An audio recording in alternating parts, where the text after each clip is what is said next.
Yes, I know.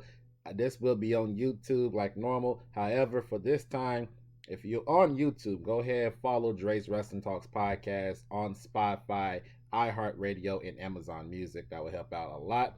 And y'all get it up, and I'll start doing more podcasts on YouTube. I normally just do audio. So hey, but right here, close to the end of 2024, might as well find this article: 10 wrestlers whose careers declined heavily in 2024.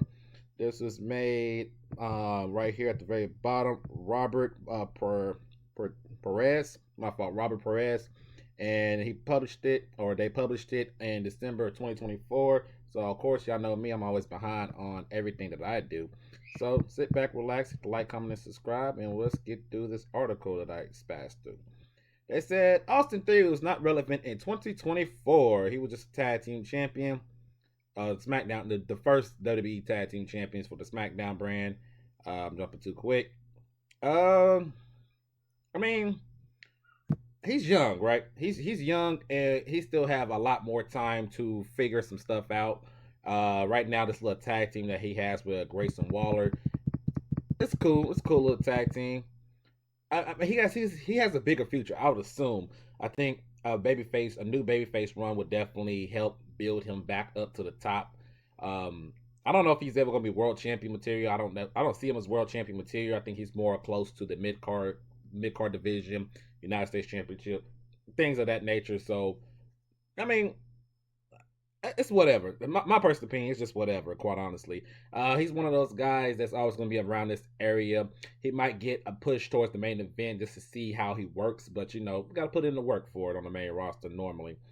But I mean, not really. There's really not much to say. I mean, you could say yeah, but yeah, we'll see. He'll have a brighter 2025. Let's go. What's his name? Zami, I don't know how to say his last name, is no longer an AEW pillar. He was a Ring of Honor World Tag Team Champion. He had a 15-6 record for the year. Let's talk about this. I don't really watch enough AEW to really give a in-depth analysis unless their names has been really hot. A couple years ago, Zami was considered one of AEW's mainstay, but it's no longer the case. He saw a noticeable decline in his career during 2024 since his AEW. He stood out for his charisma, skills, and his ability to connect with the audience, which made him a central figure in the promotion. However, 2024 has not been kind to him. His status within the company has diminished considerably through 2024. Series of challenges that affected his standing in injuries, poor performances, and questionable creative decisions has contributed to his decline. Uh, like I said, I don't know too much about him. I'm not gonna lie. I don't. Like I said, he's one of the guys I don't really know too much about. But if that's the case, if the case is that he's that decline, 31, if he got a lot of injuries, that can affect your standings in the wrestling world because one injury, and depends on how long the injury is, that can knock you completely out the way, like heavily.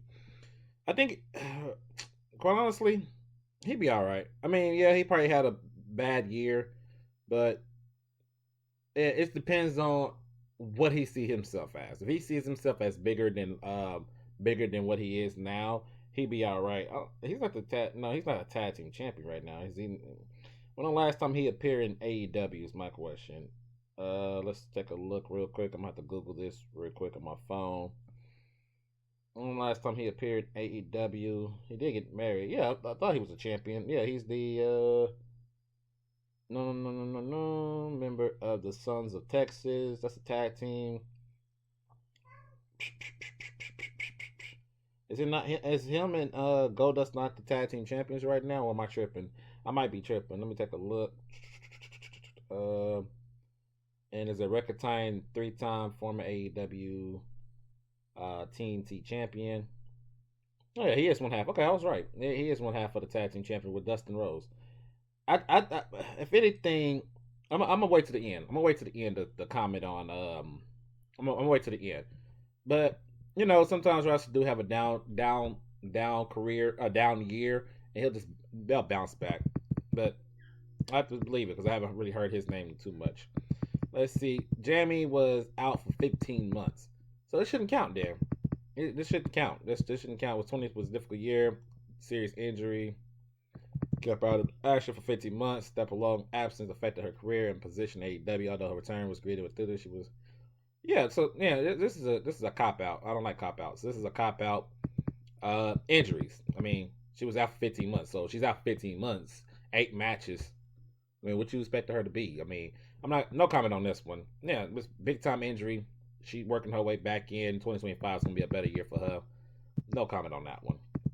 Andy Hartwell, yeah, I disagree with this one. She shouldn't have been released from the WWE, especially with the useless women's tag team division that they still running. I, I'm always say this, but the biggest mistake was them giving her the NXT Women's Championship and then turn around and putting her on the Monday Night Raw. Biggest mistake in my personal opinion. That was it's idiotic. That was dumb. And her and Candice, I mean, they was together, but they didn't do anything with her. You know what I'm saying? Uh, in my personal opinion, they should have just kept them as a tag team and had them competing for the women's tag team championships. You know, one, I don't even care about the women's tag team championships. Let's be honest here. I never have, never a fan of them. But if you're gonna have Candice and Indy, two women that they wasn't doing much with on the main roster, have them go after the women's tag team championships. That would have added another tag team in there. So I still disagree with her being released from her contract. I'm not a fan. She should have been still on the main roster right now, still in WWE, and her and Candice should still be going after the tag team championships. Now that Jade is hurt, whether that's storyline or reality, they could be right there in line for the women's tag team championships. They could be getting a run with it. So yeah, I'm not happy about that. Raquel Rodriguez had a difficult year. Uh, no, it wasn't a difficult year. She got injured. She had an illness. She had a illness and then she came back. But yeah, her illness like she was in and then she got hurt. I mean, then she got the illness and that illness took her out of action. I think she said it on her Twitter and stuff that that injury took her away, and now that she's back, look like she's good to go for now. But I mean, she really haven't had many matches. 8 matches underneath her belt this year. Another one of the women's tag that I believe she should have been more involved with the company before she got hurt. But now she's back. I'm moving more to man. I'm moving more towards some other stuff. You know what I'm saying? I'm tired of the whole Judgment Day thing and the whole. I'm tired of all that. We need to figure out what they want to do with Raquel. If Raquel's good to go for a while, for a couple years or whatever, with no illness, nothing, we good to go. She should be put her on her own and see what she can do. I think she works better as a heel, in my personal opinion. They can always revisit the Dakota Kai and Raquel's tag team again. They can always revisit that if they want to get her involved with the Liv Morgan Championship. She has stories. She has some stories that she can do. She's also one of the women's that took out Rhea Ripley in NXT. There's stories for her. It's just for them to actually do it. That's the thing. For them to do something. Adam Cole has a disappointing AEW career. Injuries, if I'm not mistaken. 5 matches. He was injured a lot this year, if I'm not mistaken. Like that's 2024. Yep. Injuries. Yep. Questionable. Yep. Injuries. Like I said, injuries played a factor. A lot of these people that went over to AEW, like Adam Cole, like the Undisputed Era in general, and other wrestlers that went over there, they've been getting hit hard with injuries, and that sucks because I like to see them being successful. And ah, that injury messed up Adam Cole's run in in AEW, and the non-payoff, I should say, with him and MJF, it's something like that kind of went to the sideline. It was supposed to be like a main event feud, and then they kind of just because of Adam Cole's injury. So, I don't like right now. We just gotta hope. We just gotta hope for a better future for him, man. I don't know. We gotta, some wrestlers not better than the other companies. I'm just saying. I just have to say that. Let's see. Joey Stark lost all her momentum in 2024. Did she have momentum at all? That's my personal opinion. Again, she was with Trish, and then they broke that up. She was one of those. She was one of the ones down at NXT where a lot of fans only care about her because her and Io Sky was a tag team and they was tag team champions. And when she got called up, I was like, they should just do that again, like reform that tag team, have her and Io Sky compete for the women's tag team championship, let them win it, build up Zoe Starks in these tag teams. So that would have been better for Zoe Stark if they would done that and then built her career, and then she would, it would have been better for her. I think long term, it would have been better for her. Right now, she's in that Pew Fusion collection. That's not gonna do anything for her. She needs to be either working on her own, especially now with the mid card championships, working on her own, going for that, being a heel or babyface. It doesn't really matter. Maybe a heel. I don't know. I don't know. But they got to do something with her. She's talented. Another disagreement that I disagree with her being released is Tegan Knox. Yeah, I didn't like the fact she got released. I think her and Natalia was a tag team.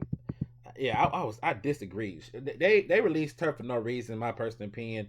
She should have been in a tag team with Dakota Kai. They should have reformed their tag team. I mean, not reform, but form a tag team titles. Now with the mid card championships, it makes it even look worse because she could be doing that right now. She could be going for the championship right now and building herself up. The female Kane, that's what she called herself. Yeah, this is a missed opportunity for WWE. In my personal opinion, that was crazy. It's crazy to me. Crazy to me. Montez Ford's time is being wasted. Um, um, this is they're not ready. I'm not ready. If it, we know what kind of star he should be. The question is Angelo Dawkins, will they allow him, because they was doing it a couple years ago. I don't know if you guys remember that. A couple years ago, they was having Angelo Dawkins in a lot more singles matches to see how he is. He looks good in the ring. He looks real good in the ring. So if the idea is to have them go their separate ways and let them try to build out their careers in a singles competition, they can always come back to the Street Profits way later. I think that's what's holding Montez Ford back. We all know it. In my personal opinion, let him sink or swim. If Angelo Dawkins can hold his own with good booking, by the way, good booking, good performances inside the ring, it will be all good to go. We know what Montez Force could do. We just wait. We're just trying to see if they're gonna do anything with Angelo Dawkins. Let's be honest here. MJF had the worst year of his AEW career. Um, I think what happened is the return and not having that same aura. I think when he came back, it was exciting, and then it was whatever. I think personally, I think at the same time, maybe he should have left, go to TNA for a year, maybe go to New Japan for a year. I don't know what they should. He should. I think he should have done something. He had already resigned and stuff, so I think people was expecting him to go to WWE or something, do something different. So maybe that's what happened. He should. Yeah, they should have just capitalized. He should have just did something for a little bit different and then come back or something. I can't really say. I can't really say. I don't know. We just got to see what happens. Maybe he evolved into a new character or something. I'm not 100% sure, but ah yeah, it's a bad year for him. It's a bad year for him indeed. That's it. That was it. Oh, I thought that was 10. That was quick. That was quick. That was quick. I thought it was more than that. That's it though. That's it. We're gonna leave it off on MJF. I mean, y'all let me know down in the comment section what y'all think. Y'all think what y'all think about this list in general. Like I said, in my personal opinion, Tegan Knox and Indy Hartwell should still be in the WWE right about now, competing for the mid card championships, the tag team championships. It doesn't matter. They should be competing with anything. On the AEW side of things, Jamie, she just got back. I'm not gonna blame her for being hurt. She just got back.